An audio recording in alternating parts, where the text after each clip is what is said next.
শুরুতেই দেখা যায় মোহনা ফোনে শুভ আর সাংবাদিকদের লাইভ আলাপচারিতা দেখছে।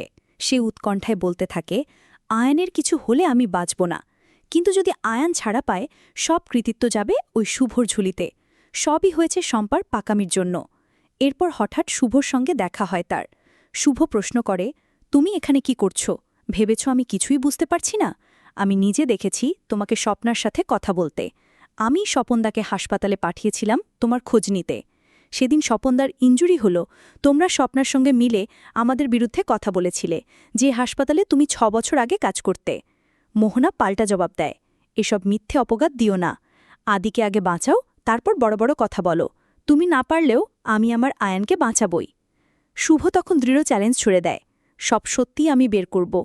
এরপর সেখান থেকে চলে যায়। এদিকে আকাশ মনে মনে ভাবে, তাহলে আমি যা ভেবেছি সেটাই কি ঠিক? তবে কি সব করেছে মোহনা?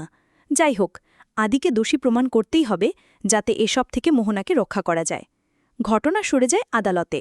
শুভ দাঁড়িয়ে আছে কাঠঘড়ায়। বিপক্ষের উকিল প্রথম সাক্ষী হিসেবে ডাকেন এক নার্সকে। সেই সেদিনকার ঘটনার সব খুলে বলে। আদির উকিলের প্রশ্ন করে, আপনি কি স্বচক্ষে দেখেছেন আদি খুন করেছে? নার্স উত্তর দেয়, না।